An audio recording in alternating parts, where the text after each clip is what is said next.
Il-ħadd qabbel lil Malta ma' lukanda ħażina u s-sibt fuq ir-radju tal-partit tiegħu spiċċa jqabbel l-ekonomija tal-pajjiż ma' logħba Monopoli. Fuq ir-radju Bernard Gregg beda jsemmi l-Monopoli quddiem l-investiment ta' 70 miljun euro fin-nies u spiċċa ammetta li anke f'logħba Monopoli ma kienx iżomm mar-regoli.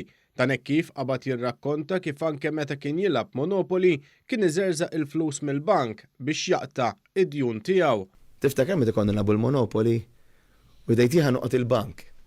U tieħu 500 euro hekk u mbagħad tħallas ikollok tagħtil xi ħadd.